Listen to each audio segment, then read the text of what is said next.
several kinds of threats, but nakita nyo na doon pa lang sinabi na niya kung ano yung position niya. At as a USEC of DOJ, we expect that that is the position of the Department of Justice. So kahit pa man pumunta ako doon, hindi ako pumunta doon, we believe, and I believe, that we, meaning the lawyers and I, believe that cases will be filed. So kahit pang sabihin nila na merong investigasyon, sa simula pa lang, nag-desisyon na sila na mag-file sila ng cases. Ma'am, clarification lang, nabanggit niyo po, nagpadala kayo ng letter. Aside from that, magbibigay po ba tayo ng affidavit or statement po? Hindi na. Tinanong ko sa lawyer kung idadagdag ko pa ba yung affidavit ko. Sabi niya hindi na daw kasi nilagay ko naman na doon sa letter, kung ano yung sasabihin ko sa affidavit. Thank you. Another follow-up, Ms. Larina, NHK. Good afternoon, Ma'am. Celerina Moya from NHK. You have mentioned that there are already biases on how the government or the DOJ treat your case. So what would be the worst case scenario na nakikita ninyo na maaaring mangyari sa inyo? Okay. Ang worst case scenario, thank you, Ma'am Sel. Ang worst case scenario na nakikita namin is removal from office, impeachment, and then patong-patong na mga kaso, multiple cases to be filed, which the lawyers already told me to expect as well. That is why I just decided not to go to the NBI because clearly the pronouncements of the President and the USEC of DOJ point to cases to be filed. So meron, parang may nag-raise before na it could be like violation din sa anti-terrorism law and plunder, which are non-bailable offenses. So, could that be part of the worst case scenario na hindi kayo i-arrest kayo just in case and no bail? Yes, that could be as well. That is a possibility, ma'am, for cases that are without bail. And as I said, when I read the subpoena, I read there, it was for grave threats, na hindi naman grave threats yung ginawa ko under the revised penal code, and it was for anti-terror law. So napaisip ako, bakit anti-terror law ang iniimbestigahan nila. And then, so it's not the first time that I've heard of the anti-terror law used against a person. So, the first time I read about it, they used it against Congressman Arlie Tevez. So I inquired about what happened in Negros. So I was told, yun nga, there was a red notice, there was a AMLAC, freezing of assets, money, there was, well, a warrant of arrest, yes. And very recently, I read again the law, and then I found there that there is a provision there, removal from office. So on that point, it's still kumbaga an avenue, I think, that they are pursuing to remove me from office. Follow-up question, Ms. Joanna. Good afternoon, ma'am. Yes, ma'am. You mentioned that there is a possibility of them coming to arrest you. Have your lawyers briefed you on what to expect in case they do come? And will you allow yourself to be arrested, or will you, because there have been others who have fled, will you want to face people, face the law enforcers who will arrest you, or will you also try to, not get arrested? No, I do not plan to leave the country, or I do not plan to hide if there will be a warrant of arrest. Mainly because my children are here. So if I am detained, I want to be able to still see my children. So I have no plans of doing that. I have no plans of leaving the country to hide. One last follow-up for this one. Jason, Ma'am, Congressman Marcoleta offers himself po as your lawyer in case tutuloy yung impeachment case against you. Will you accept the offer? No, I think, well, first off, I'd like to thank Congressman Duterte Marcoleta for his offer to be my lawyer in the impeachment case. I appreciate it because he's a very good lawyer. He's a brilliant lawyer. In fact, he pointed out to me points during the committee hearing that as a lawyer, I was not able to see. So that shows his astuteness in the law.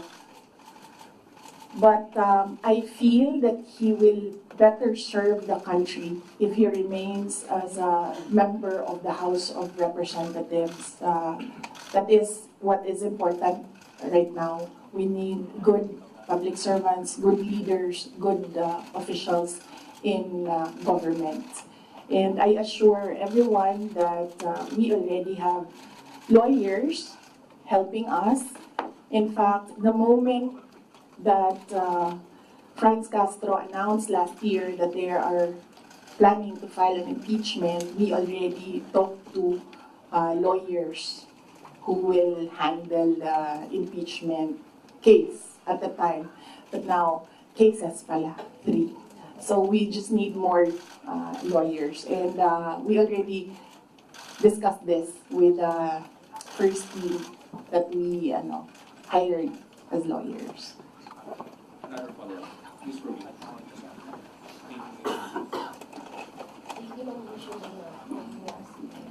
Yes, ma'am. I just want to ask how are we preparing or what are our preparation and how are we going to respond to the impeachment or the worst case scenario? Oh, okay. Yes, ma'am. So, very recently, we had a meeting with the lawyers, and what was discussed there was the arrangements, because we needed more lawyers. We are expecting another impeachment case now, so this may be 3 impeachment cases. So, and then we will await official copy of the articles of impeachment so that they can prepare the defense. We already have advanced copies of what is filed in the House of Representatives, and they're starting preparatory works right now. Sorry, sir. Continue.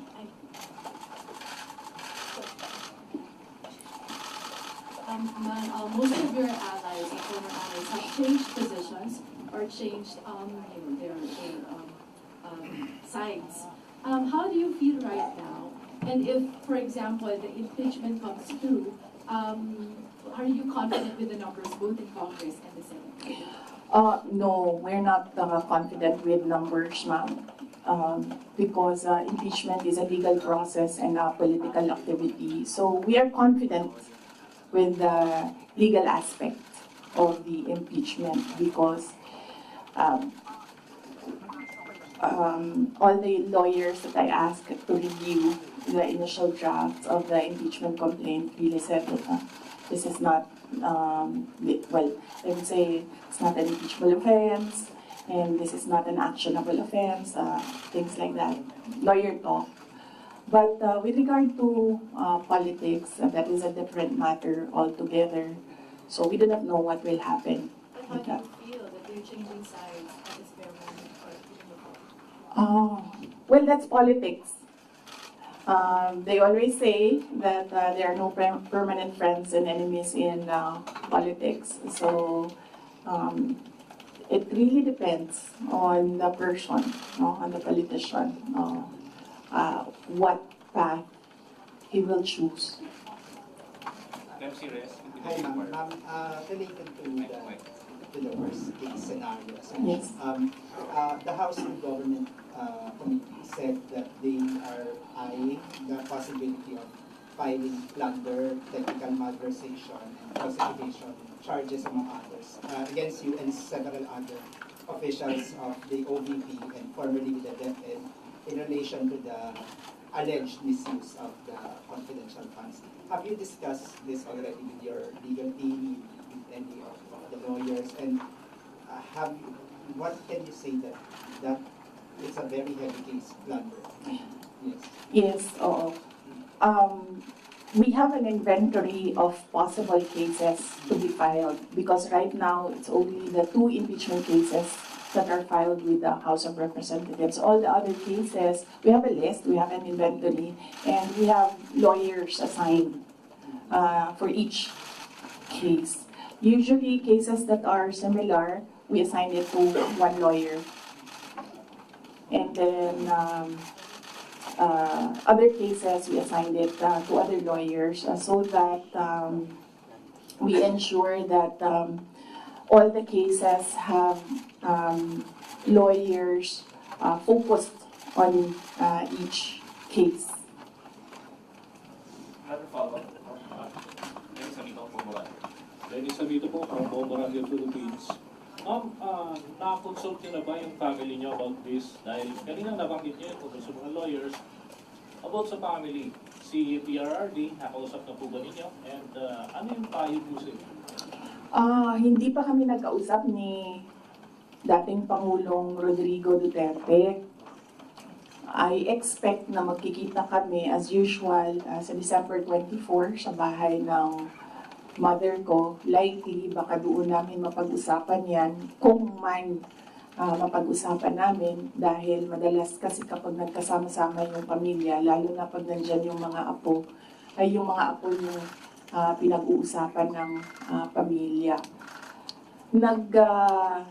Nagsabi si Pangulong Duterte na magpapadala siya ng pera para sa pambayad daw ng mga abogado kasi alam niya na napakaraming mga abogado ngayon ang kinuha para sa iba't ibang mga kaso. Pero nagsabi na rin ako through my brother kasi yung kuya ko yung sinabihan niya. Nagsabi ako na huwag na lang siya magpadala ng pera dahil nakapaghanda naman na kami para sa impeachment case. Kasi sinabi niya impeachment case. So sabi ko, nakapaghanda kami sa impeachment case. Kasi nga, last year, nag-announce na si Franz Castro ng impeachment. So the moment na sinabi yon, and the moment na nakita namin na tuloy-tuloy yung attacks against me, ay naghanda na rin kami para sa mga abogado. Mara Cepeda, Straits Times Singapore. Hi, ma'am. Mara Cepeda from Straits Times Singapore. Ma'am, you already mentioned that your lawyers are prepared to answer the impeachment cases, but the opposition groups who have filed the complaints against you are accusing you of being evasive in your answers in the alleged corruption and misuse of millions of confidential funds. Ma'am, baka you can offer an explanation also to taxpayers how kung above board po pa talaga yung paggamit nitong mga confidential funds para matapos na rin, ma'am, yung question once and for all. Yes, ma'am. I'm not being evasive. If you're referring to the budget hearing and the hearings in the House of Representatives, I'm not being evasive. I am not answering the questions because they have no authority to ask confidential questions. I am answering questions about the use of the money in the Commission on Audit. And there is no, you ask the Commission on Audit if there was anything at all that they can say or see that we are not cooperative with the audit. So it is wrong to say that I am evasive. I am definitely not answering questions about the use of the fund, about confidential funds, because it pertains to national security and the lives of the people involved in intelligence operations. And yes, as I said, we have fully cooperated with the audit process of the Commission on Audit, who has the sole jurisdiction to ask questions about the use of confidential funds. In fact, 2/4 of the Department of Education are already cleared by the Commission on Audit, but it is still being questioned inside the committee in the House of Representatives. So that is the reason why I am not answering questions from the House of Representatives. Plus the fact that, as I said, it is an attack. It is a political attack. If you are in aid of legislation and you want to legislate about confidential funds, you do not target one office and terrorize and torment the employees of that office. What you do is you do a sampling, a random sampling of the offices who have confidential funds. Why not call the office of the president, who has billions and billions of confidential funds, if you want to legislate about confidential funds? So that shows that they're singling out the office of the vice president. And I really feel that it's very disrespectful to the office of the vice president. That is also why when they ask that I respect their process, respect begets respect. So if they want respect, they should first respect the office of the vice president. That is what I was saying, that they don't like me, they don't like my person, they don't like Sara Duterte, but they have to respect the office of the vice president. So if they want to investigate confidential funds, they don't single out one office. I understand, ma'am. VP, just a follow-up. Was it yesterday or the other day, the House also alleges that over 400 names na nag-sign po ng acknowledgement receipts, again, on the issue of the confidential funds, wala daw pong records at the PSA. Baka ma'am, you can offer an explanation because we know that this is a legal proceeding, pero pinag-uusapan po siya ngayon, ma'am, sa bahay ng bawat Pilipino. Baka yawan explanation if this is above board or bakit wala silang birth certificate, ma'am. No, I will not explain. I will not give an explanation because it will entail that I explain intelligence operations which will compromise officers who do intelligence operations. It will really compromise how they work. So no explanation will be given to the members of the House of Representatives. One final follow-up from me, ma'am. Then what's your response to accusations that an office like the DepEd and the OVP have no jurisdiction naman to have these confidential funds that are spent for national security? Well, the confidential funds was the first transfer of confidential funds was from the office, from the contingent funds to the office of the vice president, and this was approved by the office of the president. The next year, confidential funds was 2023. We submitted it to the Department of Budget and Management. It was approved by the Department of Budget and Management, and therefore it implies that it was approved by the Office of the President because it was included in the National Expenditure Program, the NEP. So, and then it was approved by Congress as well. The only reason why we did not use the confidential funds in the fourth quarter for both offices because I was already planned by a friend inside the House of Representatives that they will attack you using confidential funds.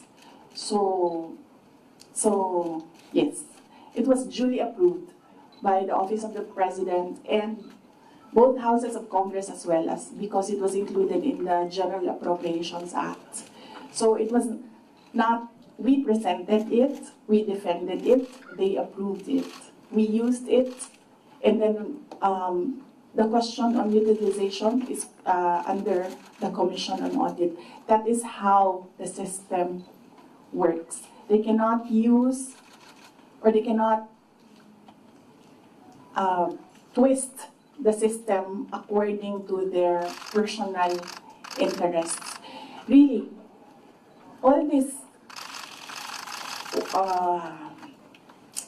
circumstances and events happening surrounding the office of the Vice President is a race to the presidential election in 2028.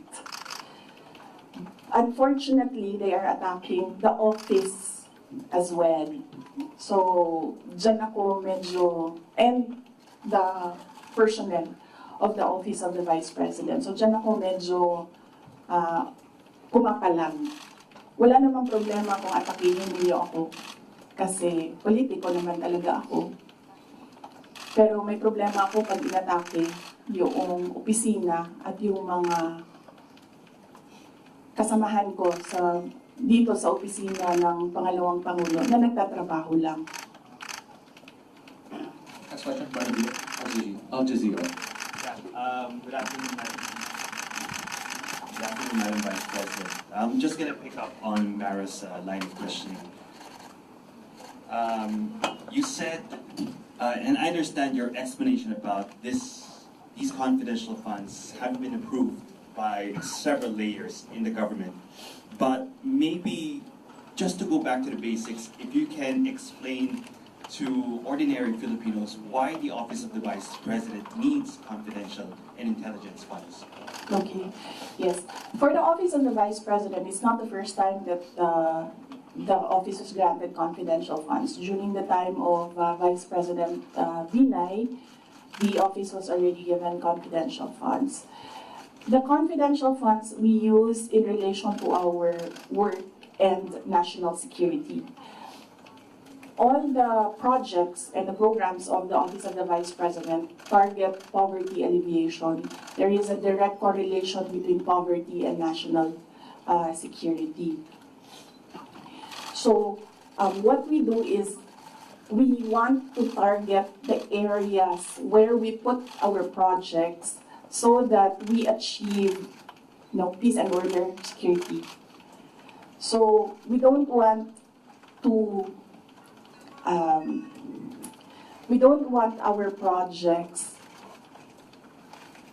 put in areas where it is not needed for poverty alleviation. So we want to prioritize the areas. And the only way to do that is to use confidential funds to purchase information. So where are the target areas? We need that so that our projects will serve these areas. So that's why we needed the confidential funds. In the Department of Education, there is a correlation as well of the education and national security. In fact, that is one of,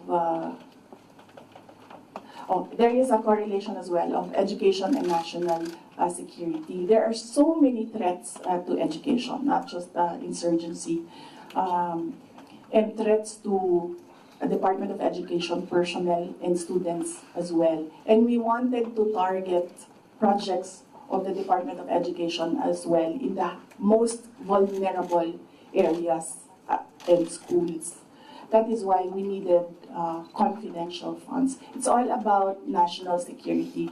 And the position of the Office of the Vice President and the Department of Education is that national security is a holistic concept. It's not just one, like territorial defense, sovereignty. No, national security is about food security. It's about quality of education.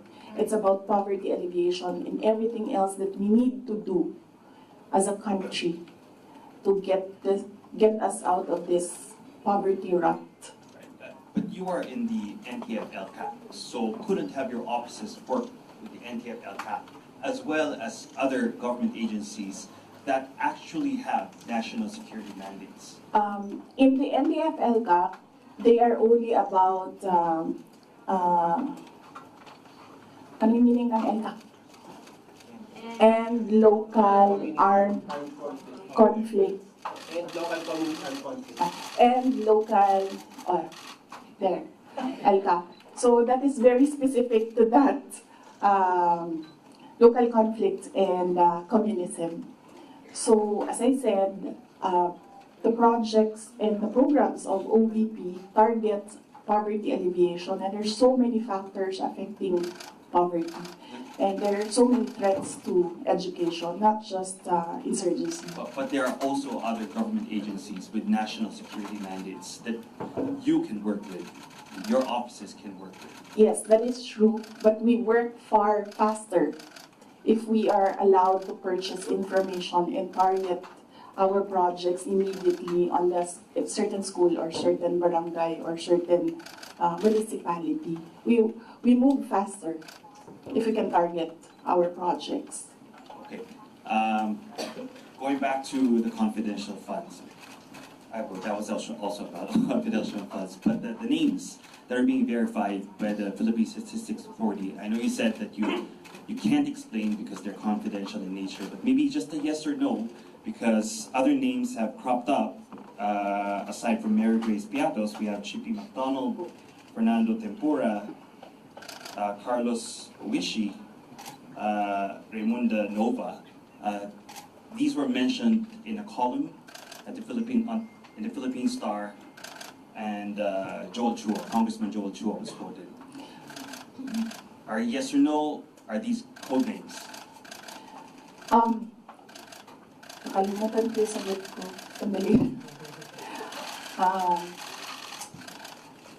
I cannot explain confidential funds because it will entail explaining intelligence operations. And there is a law that prohibits officials who gathered information because of their office to divulge it in public. So it's the Anti-Graft and Corrupt Practices Act. There is a specific provision of law. You cannot divulge confidential information that you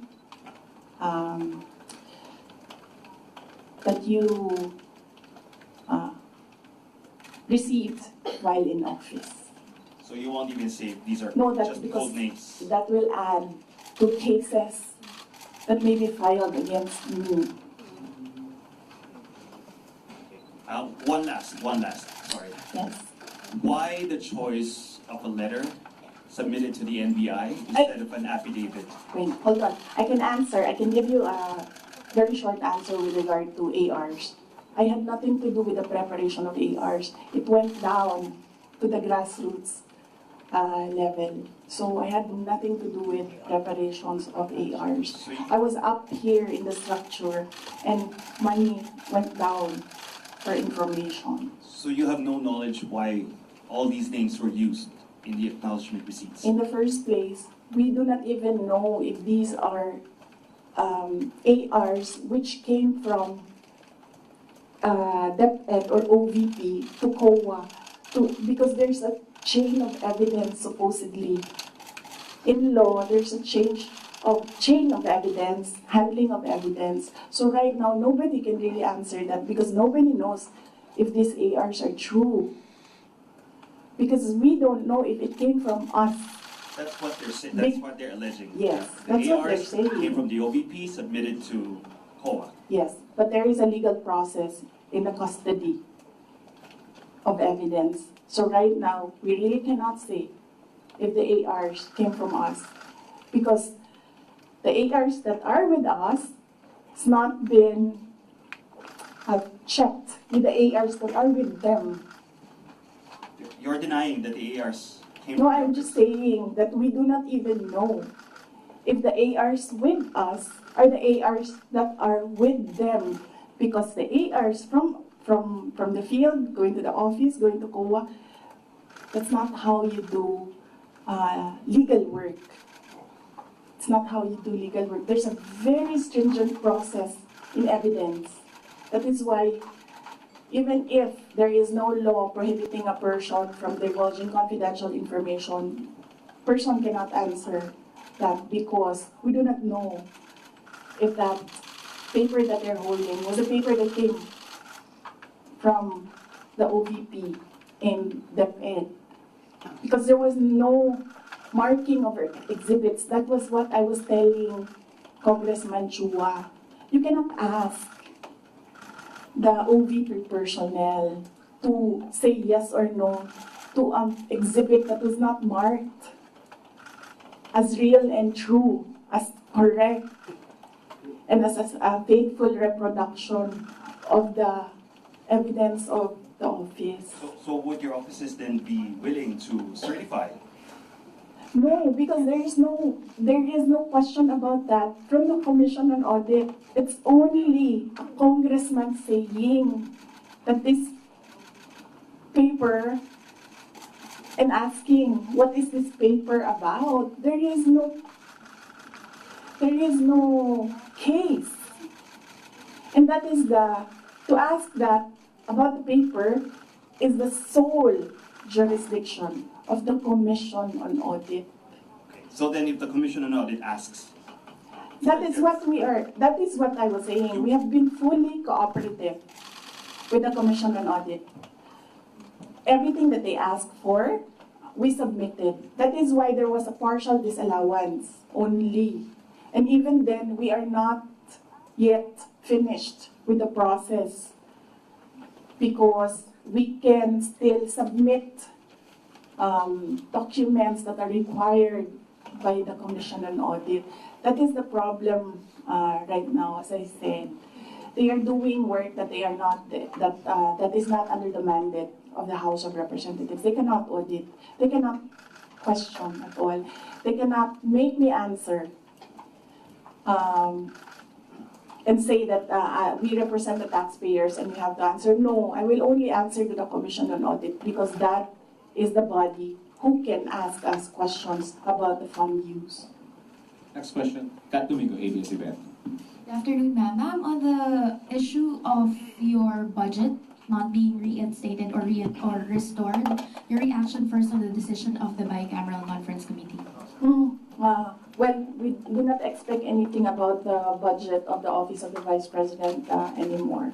As I said,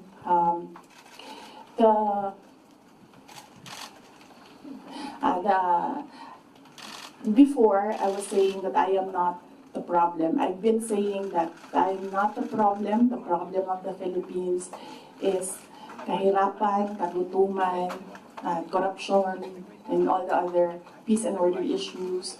But it is clear right now that they consider me as the problem already. So I will not help them solve the problem.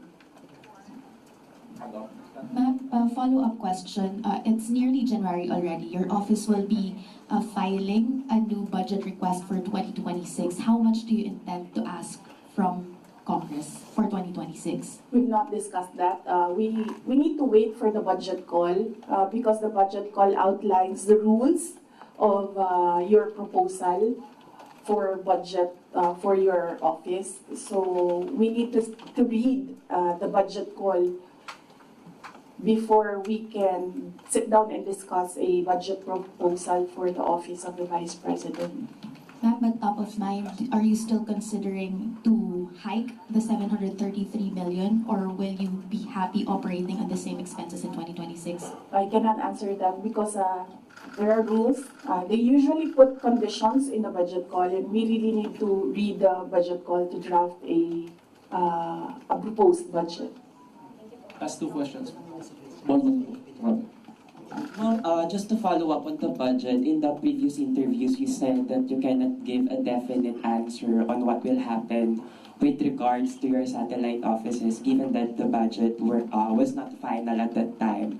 But given that the BICAM already decided not to reinstate your original proposal of 2 billion, what will happen to your satellite offices? There are around, I think, 10 satellite offices across the country. Yes.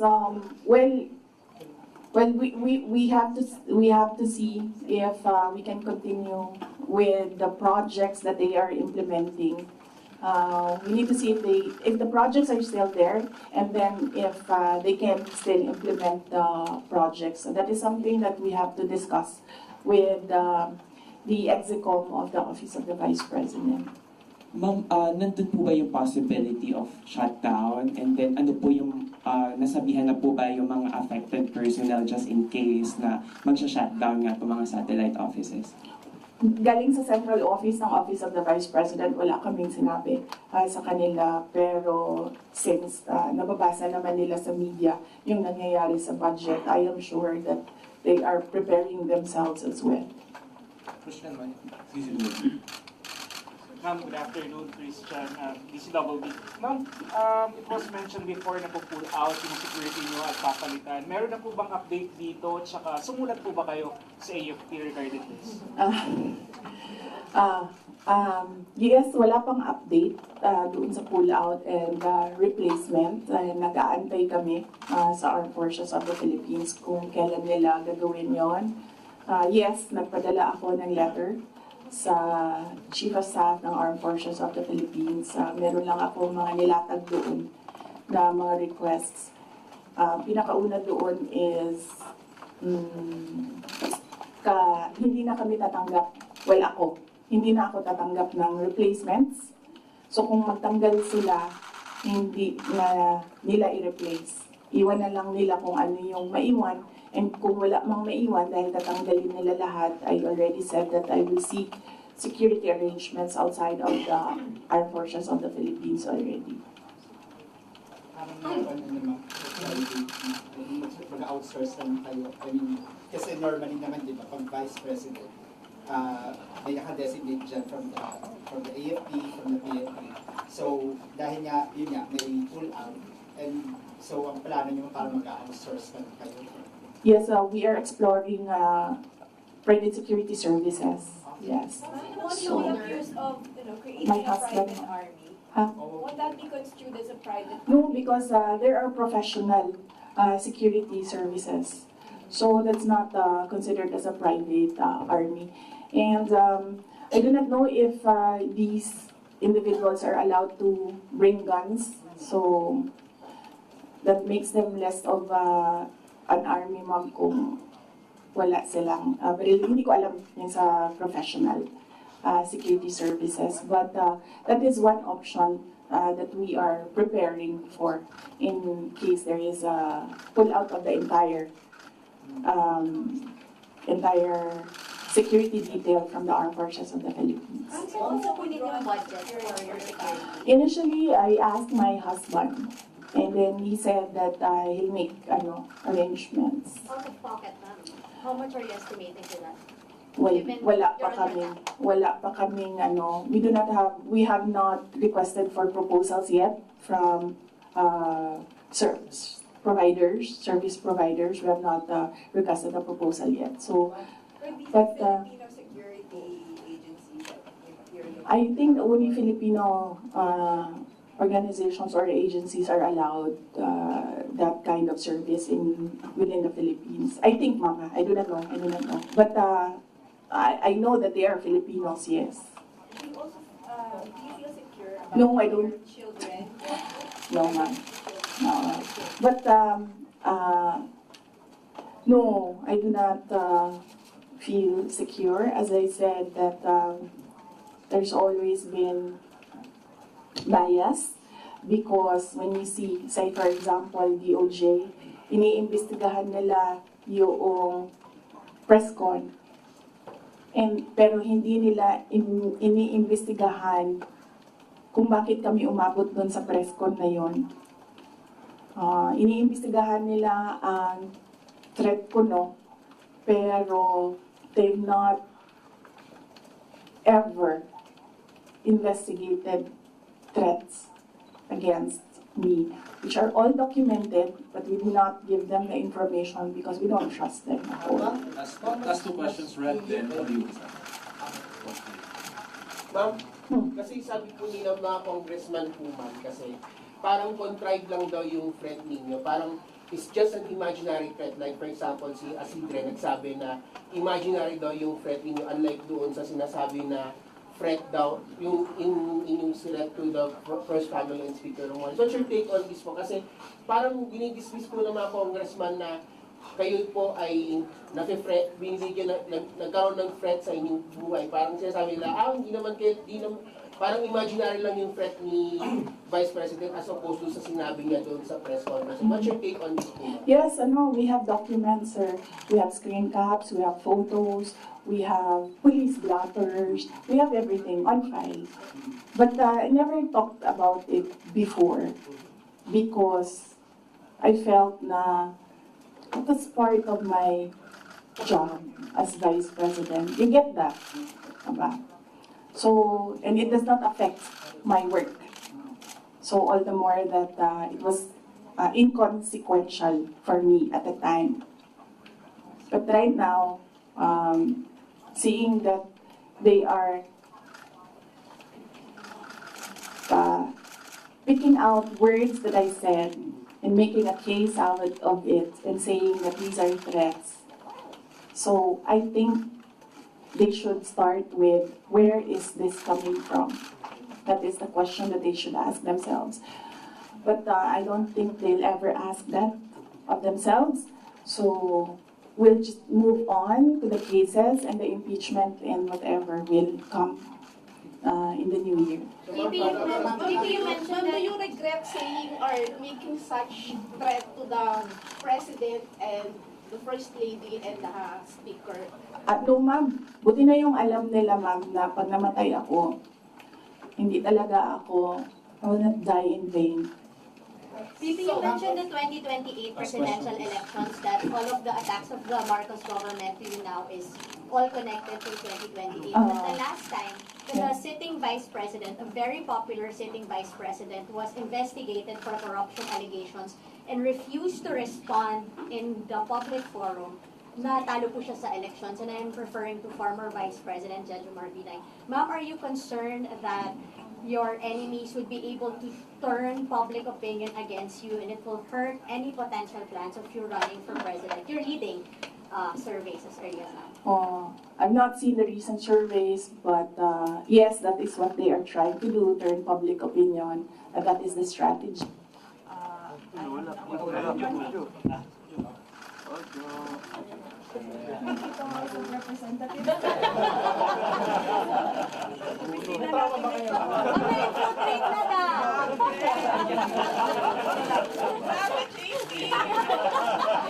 Ikaw ba ay double agent?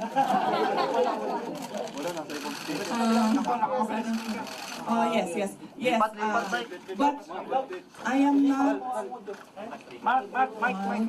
Galvin. Hindi, ibang speaker yan eh.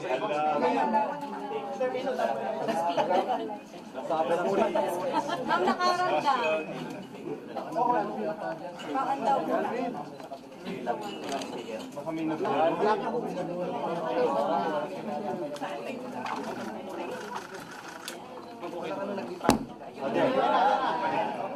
Okay.